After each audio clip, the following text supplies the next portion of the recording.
Bismillahirrahmanirrahim. Assalamualaikum warahmatullahi wabarakatuh dan salam sejahtera. Sebelum saya mulakan pembentangan ini, izinkan saya perkenalkan diri saya. Nama saya Nuriana binti Mansur. Angka giliran P124632 dan saya berasal dari Muar Johor. Seterusnya beralih pula kepada rancangan pengajaran harian modul keempat. Tajuk yang saya buat ialah Hari Minggu dengan Keluarga dan fokus ialah kata nama am bagi tahun 2. Seterusnya ialah standard kandungan dan juga standard pembelajaran. Bagi standard kandungan, 5.1 dipilih iaitu memahami fungsi dan menggunakan golongan kata mengikut konteks. Dan seterusnya standard pembelajaran ialah memahami, mengenal pasti dan menggunakan golongan kata dengan betul mengikut konteks. Seterusnya, ini merupakan objektif pembelajaran yang boleh didapati, iaitu yang pertama, menggunakan kata nama am dengan betul dalam pelbagai keadaan, dan yang kedua ialah memahami dan menakul dengan betul kata nama am dalam ayat yang dibaca. Beralih pula kepada bahan bantu mengajar. Ini merupakan senarai bahan bantu mengajar yang digunakan oleh guru, iaitu tayangan gambar, kad imbasan ataupun flashcard, kotak misteri dan juga roda cardboard. Tayangan gambar ini akan dilakukan pada permulaan aktiviti pengajaran. Kemudian kad imbasan, kotak misteri dan roda cardboard akan disediakan oleh guru dan akan digunakan semasa permainan kotak misteri. Seterusnya, ini merupakan aktiviti yang dilakukan oleh guru, iaitu fasa permulaan, fasa perkembangan dan juga fasa rumusan. Jadi sekarang ini saya akan terangkan terlebih dahulu fasa permulaan, iaitu set induksi yang akan dilakukan selama 5 minit. Untuk permulaan, guru akan perkenalkan terlebih dahulu tajuk pengajaran kepada murid. Guru akan beritahu pengajaran yang akan dilakukan pada hari tersebut ialah kata nama am. Kemudian guru akan mulakan pengajaran dengan memaparkan gambar kata nama am yang dikategorikan seperti manusia, haiwan, benda dan tempat. Paparan yang dilakukan ini adalah berkenaan gambar-gambar seperti kucing, doktor, rumah dan juga botol air. Kemudian guru meminta murid untuk menyebut nama gambar-gambar yang dilihat dan membimbing murid mengetahui kata nama am mengikut kategori. Jadi di sini kita dapat lihat bahawa guru akan meminta murid untuk sebut dan akan berlakunya komunikasi dua hala. Kemudian guru juga akan bersoal jawab dengan murid. Kucing ialah kategori manusia ke haiwan? Itu merupakan contoh pertanyaan. Dan kemudian guru juga akan beri contoh lain di sekeliling kelas untuk kefahaman lebih lanjut. Contohnya guru bertanya, apa yang anda nampak di hadapan kelas? Jadi murid akan jawab. Jadi di situ berlakunya komunikasi dua hala dan juga mereka dapat berfikir secara kritis dan analitis. Kemudian beralih pula kepada aktiviti dalam fasa perkembangan langkah 1 iaitu selama 5 minit. Okey. Pada waktu ini guru perlu sediakan satu kotak misteri yang telah dibuat.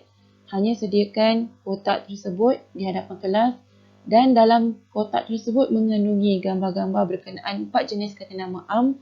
Kemudian guru juga meminta murid untuk membuat kumpulan-kumpulan kecil, iaitu contohnya sebanyak 6 kumpulan kalau 36 orang pelajar. Kenapa perlu lakukan seperti ini? Ialah kerana kumpulan-kumpulan kecil ini boleh melibatkan semua pelajar terlibat. Jadi senang untuk guru berkomunikasi dan juga mengawal pelajar untuk aktiviti kotak misteri ini. Seterusnya ialah fasa perkembangan langkah 2 iaitu selama 15 minit. Selepas guru meminta murid membentuk kumpulan-kumpulan kecil, kemudian guru juga akan memberi arahan bermain. Jadi ini merupakan arahan dan cara bermain kotak misteri, iaitu yang pertama, wakil ahli dalam kumpulan akan bermain memilih kad gambar dalam kotak misteri secara bergilir dengan putaran roda nama kumpulan yang akan diputarkan oleh guru. Kemudian individu yang pilih kad gambar perlu menunjukkan pada rakan-rakan gambar yang diperolehi dan menyebut nama gambar tersebut. Kemudian individu tersebut perlu lekatkan gambar pada kategori yang betul yang telah disediakan oleh guru di papan putih ataupun di layar skrin. Kemudian guru juga akan mengesahkan jawapan tersebut dan beri markah pada kumpulan yang betul. Jadi ini merupakan aktiviti yang dilakukan oleh guru bersama murid-murid.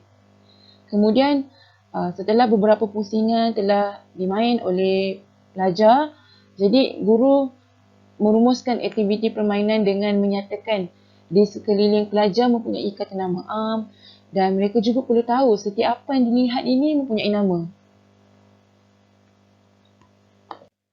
Seterusnya ialah fasa rumusan selama 5 minit. Guru membuat rumusan bagi keseluruhan pembelajaran pada hari tersebut. Contohnya, guru memberitahu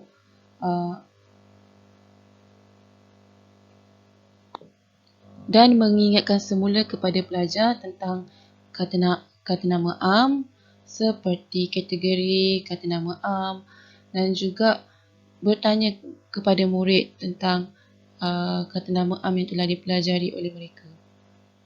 Kemudian guru juga memberikan murid lembaran kerja untuk mengukuhkan lagi kefahaman murid. Beralih pula kepada implikasi. Okey. Berdasarkan pengajaran dan pembelajaran yang boleh didapati ialah yang pertama, memupuk semangat berpasukan dan kerjasama dalam kalangan murid. Yang kedua, murid dapat membezakan kata nama am dengan betul dan tepat mengikut kategori. Dan yang ketiga, murid lebih bersemangat untuk belajar kerana kaedah pengajaran yang menarik. Hal ini demikian kerana terdapat unsur-unsur teknologi yang telah digunakan seperti paparan layar skrin mengenai kata nama am. Kemudian ada juga menggunakan pembelajaran abad ke-21 iaitu spin and think, iaitu penggunaan roda cardboard dan juga aktiviti permainan yang menarik. Jadi itu sahaja daripada saya mengenai modul inovasi rancangan pengajaran harian ini. Sekian, terima kasih.